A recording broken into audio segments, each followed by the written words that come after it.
परेशानी से होकर दिल्ली के 8 अफसरों ने एलजी साहब को चिट्ठी लिखी। अगर आप कहो तो मैं टेबल कर दूंगा या अफसरों के नाम भी ले सकता हूं, लेकिन कहते हैं अध्यक्ष जी सदन में नाम नहीं लेने चाहिए, सदस्य के तो सदस्य है। अधिकारी, 2 अधिकारियों ने तो जो सूरबीर और मधुबर बना है उनका तो नाम लेना चाहता हूं। उनके परिवार पंजाब में रहते हैं, उनको वहां टॉर्चर करने का काम किया जा रहा है उन अधिकारियों के परिवारों को। इस प्रकार की अहंकारिता, भ्रष्टाचार में इस भौने दुर्योधन ने जनता के सामने तो कहा था भ्रष्टाचार खत्म कर दूंगा, राम राज्य लेकर आऊंगा। ये दलदल है, सोनिया चोर है, लालू चोर है, डीके शिवकुमार चोर है, शरद पवार चोर है, नीतीश मुलायम सिंह चोर है, सबको चोर भ्रष्टाचारी बताया था। इसी ने बताया सर, हमने नहीं बताया, इसी ने बताया था, हमने नहीं बताया। ये सब चोर बैठे हैं सर, एक पर केजरीवाल, और बाद में इन्हीं की झूले में झूलने लगा अकेले।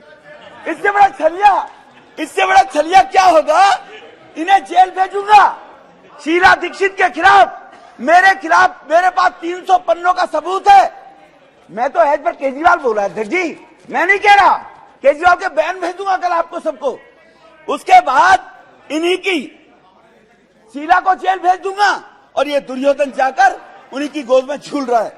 अध्यक्ष जी अब मैं इसके बताता हूं, भ्रष्टाचार की सूची, लीकर स्कैम किसको नहीं पता है सर? मंत्री जेल के अंदर है।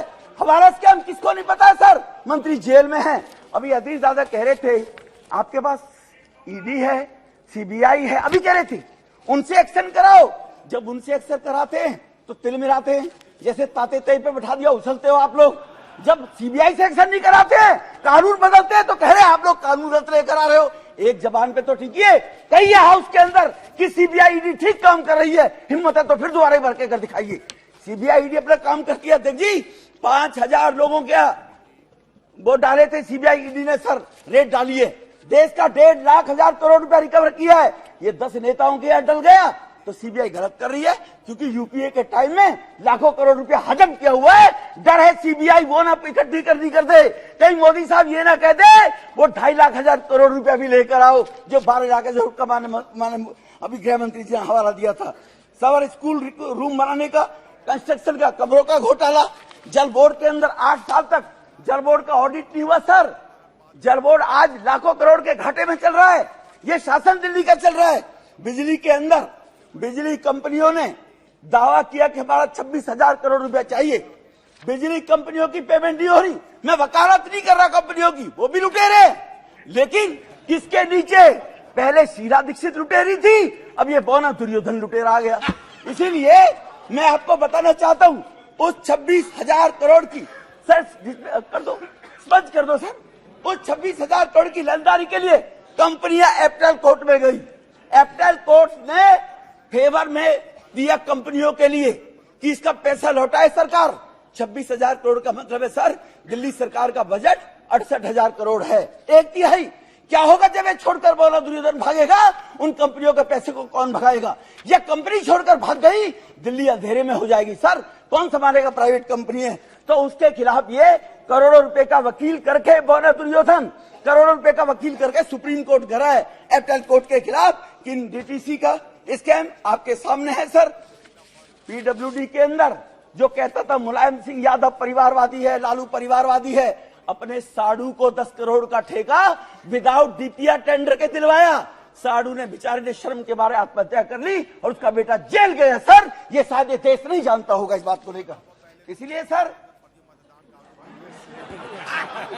Thank you sir. इसलिए आप नेताओं के परिवार के लोगों को लालू परिवारवाद, मुलायम सिंह परिवारवाद, सोनिया जी परिवारवाद, वो सब उसी के पिछड़े को बने हुए सारे के सारे लोग। पता नहीं क्या मजबूरी है, पर कुछ तो मजबूरियां रही होंगी, यूं ही कोई बेवफा नहीं होता।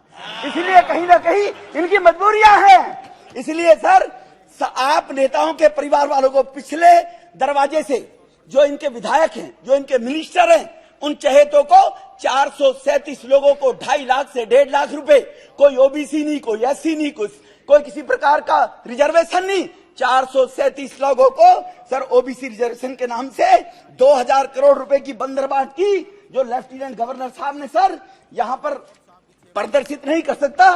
टेबल जरूर करूंगा इनके खानदानों को जिनको सब लोगों को 2.5 लाख से 1.5 लाख रुपए तक की नौकरी देकर इन्होंने भ्रष्टाचार कम के 2000 करोड़ रुपया बांटा जाता है इन आम आदमी पार्टियों के विधायकों के बेटी, बेटा, बहू, मौसी, फूफी, चाची, ताई, इनको बांटा जाता है ये पैसा सर। इसीलिए इस बौने दुर्योधन के बारे में जो ये अभी बोल रहे थे 2 मिनट पहले कि वो बहुत बढ़िया काम कर रहे हैं, ये बंदरबाट करने का। अब आता सर कायर था, दुर्योधन कायर था सर, लड़ाई नहीं लड़ सकता था, चाले फेंकता था सुकनी के माध्यम से। दुनिया में कोई मुख्यमंत्री है, भारत में कोई मुख्यमंत्री है जिसके पास एक भी विभाग नहीं है? इसके पास विभाग कोई नहीं है। इतना कायर है, साइन कराएगा अफसरों से। अफसर क्यों साइन करेंगे जी मरने के लिए? मुख्यमंत्री क्यों नहीं करेगा? साइन कराएगा मंत्रियों से। 2 मामा जेल भेज दिए, ठीक है ना जी, उनसे साइन करवा के जी। कायर, इससे बड़ा कायर क्या होगा जी? कोई जिम्मेवारी जो आदमी नहीं लेता हो, परिवार का कोई सदस्य जिम्मेवारी से भगे तो उससे बड़ा नालायक परिवार का मुखिया नहीं होता है क्या सर? कि परिवार की जिम्मेवारी लेने के लोग जिम्मेवार ना हो, तो इससे बड़ा कायर क्या होगा? ऐसा कायर व्यक्ति अगर दिल्ली की गद्दी पर बैठेगा तो दिल्ली सर देश की राजधानी है सर। सर 2G स्पेक्ट्रम के मैच गेम वो चल रहे हैं सर, तो इसीलिए सर 2G स्पेक्ट्रम के दौरान अगर भारत की अस्मिता लुटेगी, अगर भारत की अस्मिता लुटेगी तो भारत बदनाम होगा। क्योंकि इनकी एक मंत्री विदेश में भी गई, एजुकेशन एक प्राइवेट प्रोफेसर की कॉल पर गई थी और यहां मैसेज दिया, मुझे कैम्ब्रिज ने बुलाया, यूनिवर्सिटी ने, एक प्राइवेट प्रोफेसर ने बुलाया था, और वहां जाकर कहती है इसकी मंत्री, राहुल बाबा की तरह की दिल्ली में 5000 करोड़ लोग भूखे सोते हैं, पता नहीं अफीम पंजाब से अफीम खाकर सोते हैं क्या? अरे 80 करोड़ लोगों को तो मुफ्त खाना दिया जा रहा मोदी जी के माध्यम से 3 साल से। वो कह रहे 5 करोड़ रुपया, 5 करोड़ लोग भूखे सोते हैं, 25 करोड़ लोगों पे मकान नहीं है। इसीलिए ये भी एक रफूगर है सर, इसके भी मामा फूफी को लगा दिया होगा कहीं, इसकी भी मामा फूफी को दे दी होगी नौकरी कहीं न कहीं ले जाकर। तो सर ये आपको अवसर मिलेगा, आपको अवसर मिलेगा तो बोलिएगा प्लीज। अभी अपनी आपको अवसर मिलेगा, नाम देता हूं सर, ऑन रिकॉर्ड में कहता हूं, नकारात्मक सोचकर शिक्षा की राजनीति करने वाला व्यक्ति।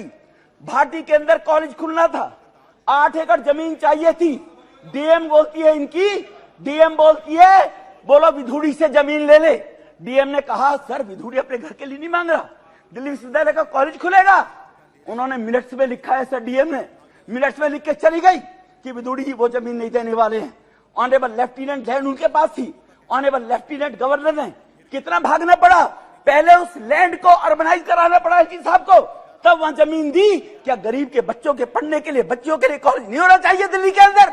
इसने कहा 20 कॉलेज खोलूंगा, और नकारात्मक सोच के कारण एक कॉलेज की भी इजाजत नहीं दी। इसलिए सर मैं बता देना चाहता हूं इनको, जिस सुप्रीम कोर्ट का रोना रो रहे हैं, ऑनरेबल सुप्रीम कोर्ट ने कहा था, अभी बड़ी सुप्रीम कोर्ट की तारीफ वाहवाही कर रहे थे, ऑनरेबल सुप्रीम कोर्ट ने कहा कि तुम्हारे पास 13,000 करोड़ रुपया एडवर्टाइजमेंट के तो हैं, लेकिन रैपिड रेल के लिए 450 करोड़ नहीं है कि दिल्ली में मेरठ तक, दिल्ली में गाजियाबाद तक रैपिड रेल का संचालन हो। ये किसने टिप्पणी की है सर? ये ऑनरेबल सुप्रीम कोर्ट ने की है। तो सुप्रीम कोर्ट की यह बात भी तुम्हें याद करनी चाहिए और बतानी चाहिए, इस बौने दुर्योधन ने 13,000 करोड़ रुपया एडवर्टाइजमेंट पर प्रचार प्रसार में तो लगा दिया, लेकिन 4.5 करोड़ रुपया रैपिड रेल के लिए, डीपीआर के लिए बौने दुर्योधन ने नहीं दिया सर। इसलिए सर आयुष्मान योजना रोककर 2018 में योजना दिल्ली में नकारात्मक सोच सर, पूरी देश में गरीबों की, बीजू पटनायक जी अपनी योजना चला रखी है, सबने चला रखी है, लेकिन दिल्ली के अंदर गरीब का बेटा, गरीब की मां, बहन, बहू बगैर इलाज के जीवन को न खो दे, वो दिल्ली के लोगों को आयुष्मान भारत योजना आज तक इस बौने दुर्योधन ने लागू नहीं की। अरे दिल्ली वासी ने तुझे मुख्यमंत्री बनाया है, अरे तेरी दुश्मनी बीजेपी से हो सकती है, लेकिन दिल्ली के 2.5 करोड़ से तेरी क्या दुश्मनी है? आयुष्मान भारत योजना क्योंकि मोदी साहब लेकर आए गरीबों के लिए, वो आज तक लागू नहीं की सर। इसलिए मैं नकारात्मक सोच की बात बता रहा हूं सर। इसलिए सर मैं अपनी बात यहीं पर खत्म करने से पहले आपसे निवेदन करना चाहता हूं कि इसी बौने दुर्योधन के अंदर, थैंक यू, पानी की व्यवस्था, इसी उनके सहयोगी पानी की व्यवस्था कर रहे हैं। इसी बौने दुर्योधन ने 26 जनवरी को देश के रिपब्लिक डे पर बाहर का विदेश से डेलीगेट आता है, और यही बौना दुर्योधन 26 जनवरी को राजपथ पर धरने पर बैठ गया था सर। मुख्यमंत्री धरने पर बैठते हैं, ये संविधान की बात कर रहे हैं। ये पूछिए एक बार कल केजरीवाल से जाकर कि देश बड़ा है या बौना दुर्योधन बड़ा है, देश के अस्मिता के बाद जाकर ये पूछना चाहिए इन लोगों को सर। तो इसीलिए 26 जनवरी को इनके लंदन में, जो मैंने पहले कहा, जो लंदन में जाकर भाषण दिया, इसलिए अध्यक्ष जी अभी अधीर दादा बोल रहे थे, इनकी बात का जवाब देना चाहता हूं कि अगर जवाहरलाल नेहरू ने बहुत अच्छा किया था, मणिपुर क्यों जल रहा था? 1993 में इसी मणिपुर में 9 महीने तक दंगे हुए और 750 लोगों की हत्याएं हुई और तुम्हारा गृह मंत्री, तुम्हारा प्रधानमंत्री झांका भी नहीं। और हमारे ऑनरेबल गृह मंत्री साहब ने 2 महीने में दंगों को रोककर यह संदेश दे दिया देश में ऐसा अब नहीं चलेगा। आपने जो मणिपुर के बारे में बोला था, क्या कश्मीर की माता बहनों का दर्द याद नहीं है? ये कौन लेकर आया था? कौन देश को चला रहा था? नेहरू जी, पंडित जी ही चला रहे थे। कश्मीर के अंदर कितने बेघर हिंदुओं को बेघर कर दिया, कितनी माता बहनों की अस्मिताएं लूटी गई, ये किसने किया? ये नेहरू जी के कारण देश बर्बाद हुआ। अधीर दादा, मणिपुर की 250-150 मौतें नहीं होनी चाहिए थी शर्मा के, लेकिन 750 भी हुई तो तुम्हारे कांग्रेस के राज्य में हुई। उसका जवाब तुम्हें देना पड़ेगा। बहुत बहुत धन्यवाद।